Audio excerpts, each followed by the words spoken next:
The fluorescent lights of the diner flickered overhead as Emma Carter balanced 3 plates on her left arm while pouring coffee with her right hand. Her feet ached in the worn sneakers that had seen better days, but she forced a smile for a customer who barely acknowledged her presence.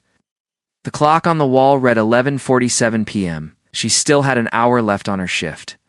Emma's phone buzzed in her apron pocket. She glanced at it quickly, her heart sinking as she saw another message from the hospital billing department. The numbers on the screen seemed to mock her. $47,000? The amount Victoria needed for her surgery kept growing.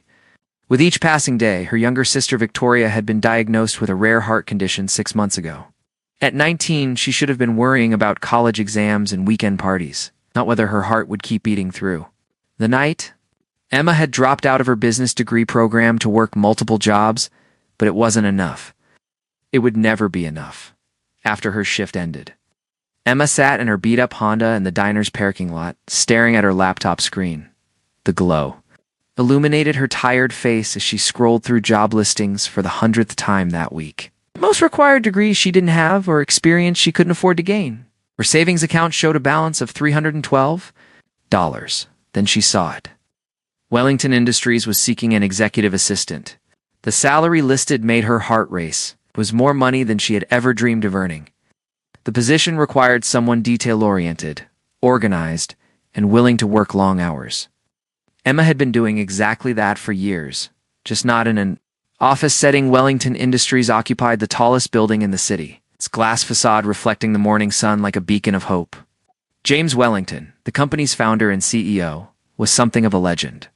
At 32, he had built his empire from nothing, becoming one of the youngest billionaires in the country. Emma had read about him in magazines while waiting in hospital.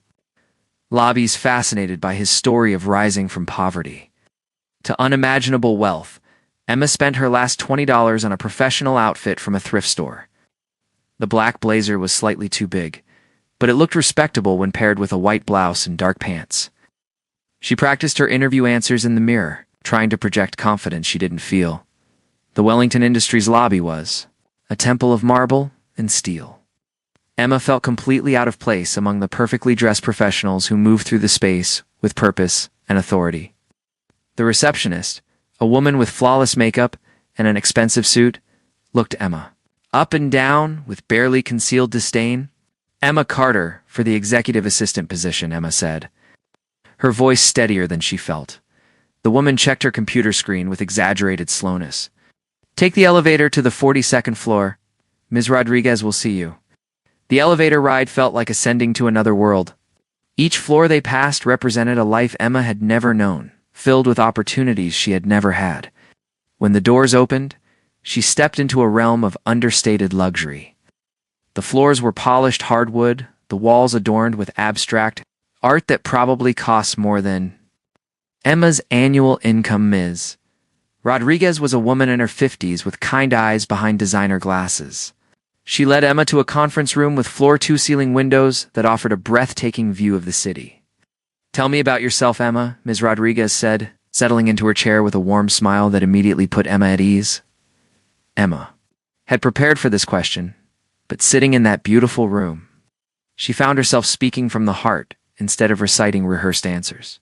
She talked about Victoria, about working multiple jobs, about learning to manage chaos and still maintain attention to detail. She spoke about her dreams of finishing her degree someday and her determination to never give up, no matter how impossible things seemed. Ms. Rodriguez listened intently, occasionally nodding. When Emma finished, there was a moment of silence that felt like an eternity. "The position comes with significant responsibilities," Ms. Rodriguez said finally. "Mr. Wellington requires someone who can anticipate his needs, manage his schedule, and handle confidential information with absolute discretion. The hours are long and unpredictable.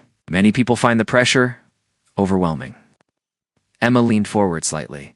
"Ms. Rodriguez, I've been working 3 jobs while caring for my sick sister and trying to keep our family afloat. I understand pressure. What I need is an opportunity to prove that I can handle whatever challenges come my way." Something in Ms. Rodriguez's expression shifted. She made a note on her pad, then looked up at Emma with what might have been approval. "There's something else you should know," Ms. Rodriguez continued. Mr. Wellington is very particular about the people he works with. He has high standards and little patience for incompetence, but he's also fair, and he rewards hard work and loyalty. The interview continued for another 30 minutes. Ms. Rodriguez asked about Emma's computer skills, her ability to multitask, and her experience with scheduling and organization. Emma answered honestly, sometimes admitting when she lacked specific technical knowledge but emphasizing her willingness to learn quickly. When it was over, Ms. Rodriguez walked Emma back to the elevator. "We'll be in touch within the week," she said. Shaking Emma's hand with a firm grip, Emma wanted to ask about the timeline, about when she might hear back, about anything that might give her hope. Instead, she simply thanked Ms. Rodriguez and stepped into the elevator, watching the floors count down as she descended back to her reality. That evening, Emma sat beside Victoria's hospital bed, holding her sister's pale hand. Victoria was asleep, her breathing assisted by the machines that had become constant companions. The doctors had been optimistic about the surgery's success rate, but they needed to schedule it soon. Every day of delay decreased Victoria's chances. "Had a job interview today?" Emma whispered to her sleeping sister. "At Wellington Industries, it could change everything for us." Victoria's eyes fluttered open, focusing slowly on Emma's face. Despite her illness, she still had the same bright smile that had lit up their childhood. "Tell me about it, Victoria," said, her voice weak but curious. Emma described the gleaming office building, the kind interviewer, and the salary that seemed too good to be true. She painted a picture of possibility of a future where Victoria could have her surgery and Emma could finish her degree. She talked about dreams that had seemed impossible just that morning. "You'll get it," Victoria said, with the absolute confidence that only a little sister could possess. "You're the smartest, hardest-working person I know. They'd be lucky to have you." Emma squeezed Victoria's hand, drawing strength from her sister's faith in her. "Get some rest. I'll be back tomorrow after my shift at the restaurant." The next few days crawled by with agonizing slowness. Emma continued working her regular jobs, but her mind was constantly on the phone call that might or might not come. She found herself checking her phone obsessively, her heart jumping every time it rang. On Thursday afternoon, while Emma was taking orders at the diner, her phone rang. The caller ID showed a number she didn't recognize, but something made her step outside to answer it. "Emma Carter. This is Ms. Rodriguez from Wellington Industries. I'm calling to offer you the position of executive assistant to Mr. Wellington." Emma's knees nearly gave out. She gripped the diner's brick wall for support, hardly daring to believe what she was hearing.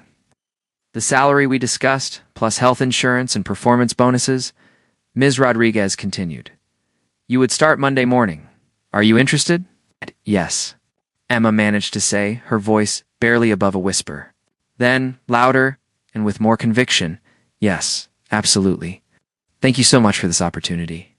After hanging up, Emma stood in the alley behind the diner for several minutes, trying to process what had just happened. The impossible had become possible. Victoria could have her surgery. It could pay off their debts.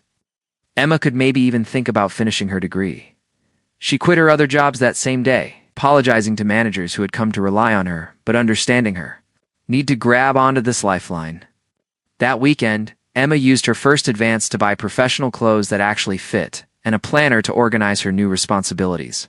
On Sunday night, she sat with Victoria in the hospital room, both of them giddy with excitement about the future that was suddenly within reach.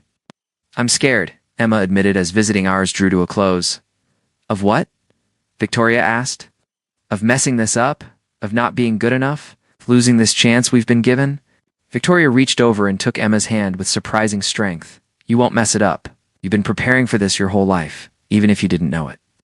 Every challenge you've faced, every problem you've solved, every time you've taken care of everyone else, it's all been preparing you for this moment."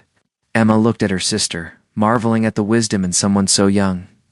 Victoria had always been the optimist, the dreamer, the one who believed in happy endings, even when they seemed impossible.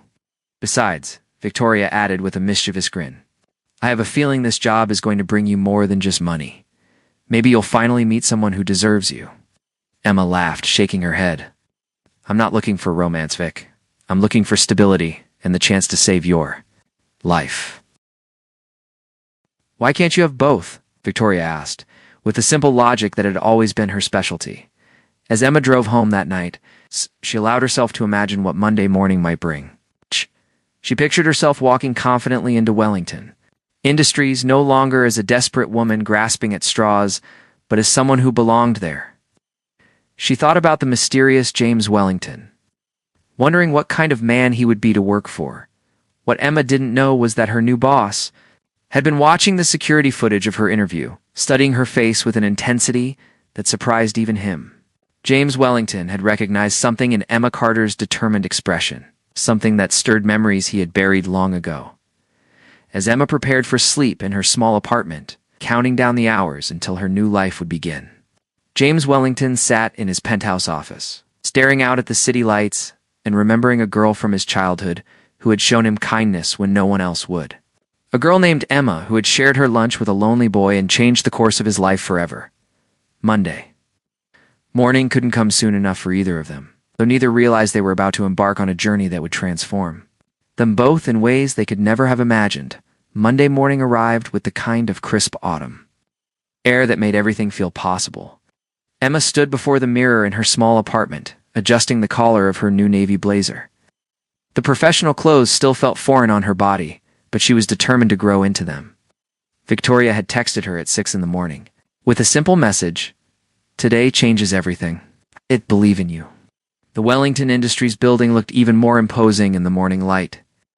Emma joined the stream of employees flowing through the revolving doors, her heels clicking against the marble floor with a confidence she was still learning to feel. This time, the receptionist greeted her with professional courtesy and directed her to the executive elevator. Ms. Rodriguez was waiting on the 42nd floor with a warm smile and a steaming cup of coffee. "Welcome to your first day, Emma. I thought we'd start with a tour and then go over Mr. Wellington's preferences and schedule." The executive floor was a masterpiece of modern design. Floor-to-ceiling windows offered panoramic views of the city, while the open workspace buzzed with quiet efficiency. Emma's desk was positioned just outside a corner office with frosted glass doors, clearly marking the domain of James Wellington himself. "Mr. Wellington arrives at 7:30 sharp every morning," Ms. Rodriguez explained as they walked. "He drinks his coffee black, prefers printed reports over digital ones, and has a standing lunch meeting every Tuesday with the department heads. He's currently in Tokyo closing a major deal, so you'll have a few days to settle in before meeting him." Emma absorbed every detail, taking notes in the leather portfolio Ms. Rodriguez had given her. She learned about the company's structure, the key players she'd need to know, and the intricate web of relationships that kept Wellington Industries running smoothly. "One more thing," Ms. Rodriguez said as they returned to Emma's desk. "Mr. Wellington values efficiency above all else, but he also notices the small details that make people's lives easier. If you pay attention and anticipate his needs, you'll do well here." The first few days passed in a whirlwind of learning. Emma familiarized herself with the computer systems, organized filing cabinets that had been neglected by the previous assistant, and began to understand the rhythm of the executive floor. She stayed late each night, determined to prove herself worthy of the opportunity she'd been given. On Wednesday evening, as Emma was reviewing the next day's schedule, she noticed a framed photograph on a bookshelf near her desk. Gosh. It showed the Wellington Industries Charity Foundation's recent donation to the Children's Hospital where Victoria was being treated. Emma's heart warmed at the thought that her new boss was the kind of person who gave back to the community. Thursday morning brought news that James Wellington would be returning from Tokyo that evening. Emma arrived extra early, ensuring his office was perfectly prepared and his schedule organized down to the minute. She had studied his preferences so thoroughly that she could probably predict his coffee order before he made it. At exactly 7:30, the elevator doors opened and Emma got her first glimpse of her new boss. James Wellington was younger than she had expected, probably in his early 30s, with dark hair and intense brown eyes behind designer glasses. He moved with the confident stride of someone accustomed to command. But there was something else in his expression as his gaze swept across the floor. When those brown eyes landed on Emma, James Wellington stopped walking entirely. For a moment, that seemed to stretch into eternity, he simply stared at her with an expression she couldn't quite read. Surprise? Recognition? Something deeper? "Mr. Wellington," Emma said, rising from her desk with what she hoped was professional poise. "Welcome back. I'm Emma Carter, your new assistant." James seemed to shake himself from whatever trance had held him. "Miss Carter," he said, his voice carefully controlled. "I trust Ms. Rodriguez has brought you up to speed." "Yes, sir." "Your 9 o'clock is confirmed, and I have the Tokyo reports ready for your review. Would you like me to bring you coffee?" "That would be appreciated," James replied, still studying her face with an intensity that made Emma's cheeks warm. Black. No sugar. As Emma prepared his coffee, she was acutely aware of James's presence in his office. Through the frosted glass, she could see his silhouette as he stood at the window, seemingly lost in thought. When she knocked and entered with his coffee, he was seated behind his desk. The picture of executive composure. "Thank you," he said, accepting the cup with hands that Emma noticed trembled slightly. "Miss Carter, may I ask where you're from originally?" The question surprised her. "I grew up here in the city, sir. Attended Lincoln Elementary and Jefferson High School." Something flickered in James's eyes at the mention of Lincoln Elementary, but his expression remained neutral. "I see. Family. Just my sister and me now," Emma replied, wondering why her personal history seemed to interest him. "Our parents passed away a few years ago." James nodded slowly, as if processing information that held special significance. "I'm sorry for your loss. Family is precious." The intercom buzzed, announcing his first appointment, and the moment of unexpected intimacy passed. But throughout the day, Emma caught James watching her with that same unreadable expression. Meetings, she noticed his gaze would find her across the room. When she brought him documents, their fingers would brush during the exchange, and she could swear she felt an electric current pass between them. What Emma didn't know was that James, Wellington, was fighting an internal war. 22 years ago, when he was 10 years old and new to Lincoln Elementary, he had been the target of merciless bullying. Skinny, awkward, and poor. He had endured daily humiliation until a girl named Emma had stepped in to defend him. She had shared her lunch with him every day for months, treating him with kindness when no one else would acknowledge his existence. Emma Carter, with her pigtails and fierce loyalty, had been his first friend, his protector, and his first love in the innocent way of children. When his mother had gotten a better job in another state, they had moved suddenly. He had never gotten the chance to say goodbye or thank her for changing his life. Now, she sat outside his office, grown into a beautiful woman, but still carrying that same determined kindness in her eyes. She didn't recognize him, which wasn't surprising. The awkward boy with thick glasses and secondhand clothes bore little resemblance to the man he had become. But James would have known her anywhere. As the days turned into weeks, James found himself creating reasons to interact with Emma. He requested detailed reports that required her research and input. He asked her to attend meetings where her presence wasn't strictly necessary. He found excuses to work late, knowing she would stay to assist him. Emma, for her part, was discovering that working for James Wellington was unlike anything she had expected. He was demanding but fair, brilliant, but never condescending. He seemed to genuinely value her opinions and often asked for her thoughts on various business matters. Most surprisingly, he had quietly arranged for the company's health insurance to cover Victoria's surgery, claiming it was a standard benefit for all employees. One evening, as they worked together on a presentation for the board meeting, Emma felt emboldened to ask a more personal question. "Mr. Wellington, may I ask you something?" "Of course," James replied, looking up from his laptop. "Why did you hire me? I'm grateful beyond words, but I know there were more qualified candidates." James was quiet for a long moment, his fingers drumming against the desk in a nervous habit Emma had begun to recognize. "Sometimes qualifications on paper don't tell the whole story," he said finally. Sometimes you recognize something in a person that goes beyond their resume." "What did you recognize in me?" Emma asked softly. Their eyes met across the desk, and Emma felt her breath catch at the intensity in his gaze. "Strength," he said quietly. "Compassion. The kind of person who would sacrifice everything for the people she loves." The air between them seemed charged with unspoken emotions. Emma felt drawn to this enigmatic man who seemed to see qualities in her that she sometimes doubted herself.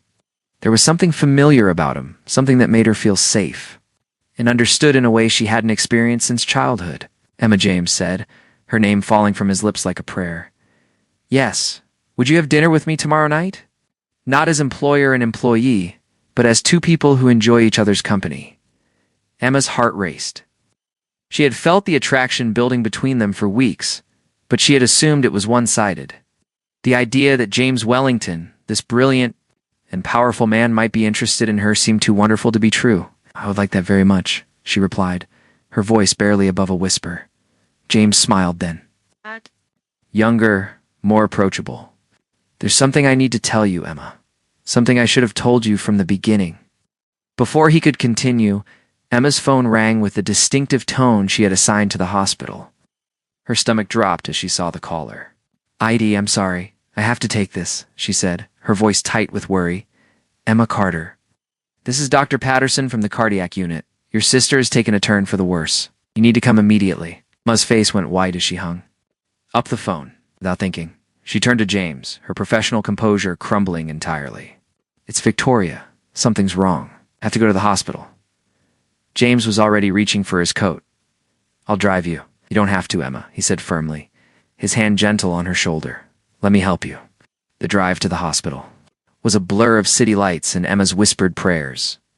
James held her hand as they sat in the waiting room, his presence an anchor in the storm of her fear.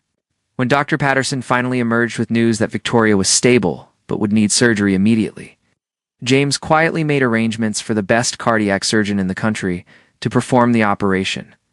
"Why are you doing this?" Emma asked. As they sat in the surgical waiting room hours later, James looked at her with eyes full of an emotion she couldn't quite name. Because 22 years ago, little girl shared her lunch with a lonely boy and taught him that kindness exists in the world. Because that same girl defended him from bullies and made him feel like he mattered for the first time in his life. Breath caught as understanding dawned. Jamie Wellington from Mrs. Foster's class. "You remember?" he said softly. "The boy with the thick glasses who helped me with math homework," Emma whispered, memories flooding back. "But you moved away. My mother got a job in Chicago. I never got to say goodbye or thank you for what you did for me." Emma stared at the man beside her, seeing echoes of the sweet, brilliant boy she had befriended all those years ago. "You became everything you dreamed of becoming, because you showed me I was worth something," James replied. "You saved me, Emma, long before I ever had the chance to save you." Victoria's surgery was a complete success. When she woke up in the recovery room with a strong, steady heartbeat for the first time in months, the first thing she saw was Emma and James holding hands beside her bed. Despite the medication making her groggy, Victoria managed a knowing smile. "So this is the boss you've been talking about," she said weakly, her eyes twinkling with mischief. "He's much cuter than you described." Emma blushed furiously while James laughed, a sound that seemed to come easier now that his secret was revealed. "And you must be the brilliant sister I've heard so much about." "Guilty as charged," Victoria replied, though her voice was gaining strength with each word. "Thank you for taking care of Emma. She's terrible at letting people take care of her." "I'm learning that," James said, squeezing Emma's hand. "But I'm persistent." And over the following weeks, as Victoria recovered and grew stronger each day, Emma and James navigated the delicate transition from employer and employee to something much deeper. Their shared history created an immediate intimacy, but they were essentially strangers as adults, learning each other all over again. James insisted that Emma take time off to be with Victoria, but Emma found herself returning to the office each day anyway. Wellington Industries had become more than just a job. It was where she felt most herself, working alongside the man who had somehow been part of her story long before either of them realized it. "You know, you don't have to work," James said one evening as they reviewed quarterly reports together. "I mean financially. You could go back to school, travel, whatever you want." Emma looked up from her laptop, studying his face in the soft light of his office lamp. "Is that what you want? For me to leave?" "Never," James replied without hesitation. "But I want you to stay because you choose to, not because you need to." "I choose you," Emma said simply. "The job, this place, working together, building something meaningful, I choose all of it. But mostly, I choose you." James moved around the desk to where Emma sat, pulling her gently to her feet. "I've been waiting my whole life to hear you say that." When he kissed her, it felt like coming home and embarking on an adventure all at once. Emma melted into his arms, marveling at how perfectly she fit against him. Right this felt despite the unconventional way they had found each other. Again, "I love you," James whispered against her lips. "I think I've loved you since I was 10 years old." "I love you too," Emma replied, her heart full to overflowing. "Both the boy you were and the man you've become." They were married 6 months later. In a small ceremony at the Botanical Gardens, with Victoria as Emma's maid of honor and the entire Wellington Industries executive team in attendance, Ms. Rodriguez dabbed at her eyes during the vows, claiming she had known from Emma's first interview that something special was going to happen. Emma kept her position as James's assistant, though her role evolved to encompass much more. She became his partner in every sense of the word, helping to guide the company's charitable initiatives and expansion into sustainable technologies. Together, they established the Carter Wellington Foundation, focusing on medical assistance for families facing financial hardship due to health crises. Victoria finished her college degree and joined the foundation as its program director. First-hand experience with the healthcare system, making her a passionate advocate for change. She often teased Emma and James about their love story, claiming she had known from the beginning that her sister's new job would lead to something magical. Their first wedding anniversary, James surprised Emma with a framed photograph he had commissioned. It showed 2 children sharing lunch under a tree, recreated from Emma's childhood drawing that he had kept all these years. Below it was a new drawing of 2 adults building something beautiful together, their hands intertwined as they faced. "The future, some connections," James said as Emma wiped away happy tears, "are meant to last a lifetime." Emma kissed her husband, her partner, her childhood friend, who had grown into the love of her life. "Some connections," she agreed, "are meant to change the world." They stood together in their penthouse office, looking out at the city where their story began. Emma marveled at the journey that had brought them here. She had walked into Wellington Industries desperate and afraid, seeking only a way to save her sister. Instead, she had found her destiny, her purpose, and a love that had been written in the stars since they were children. In the distance, the Wellington Industries building gleamed in the sunset, its walls filled with employees who were more like family. Its foundation built on the simple truth that kindness creates ripples that can change everything. And at the heart of it all were 2 people who had learned that sometimes the most extraordinary love stories begin with the most ordinary acts of compassion. Victoria often said that Emma had saved James when they were children, and James had saved Emma when they were adults. But Emma knew the truth was simpler and more beautiful than that. They had saved each other again and again in countless small ways across the years, and they would continue saving each other for the rest of their lives, building a legacy of love that would outlast them both. Their story proved that true love isn't always loud or dramatic. Sometimes it's quiet and patient, waiting decades to bloom. Sometimes it begins with a shared lunch and grows into a shared lifetime. And sometimes, if you're very lucky, the person who teaches you about kindness in childhood becomes the person who teaches you about forever as an adult. Emma Carter Wellington had learned that the best things in life are worth waiting for, fighting for, and worth sharing with the people you love most. And as she fell asleep each night in James's arms, she knew that every struggle, every sacrifice, and every moment of doubt had been worth it to arrive at this perfect, impossible, beautiful life they had built together. The end was really just the beginning.